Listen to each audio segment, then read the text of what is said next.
крем жасайым. Менде 350 грамм творожный сыр, сливочный сыр емес, творожный сыр. 400 грамм алуға болады, менде 350 граммдай ғана қалыпты.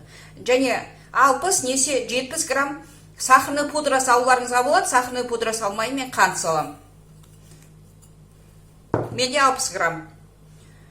Мұнда 100 грамм сливки, менде 33%, 30%-тен жоғары болу керек сливкаларыңыз. Сонда ғана крем жасалынады. Бәрін бір ыдысқа құйдым. Енді қазір миксермен жұмыс істеймін.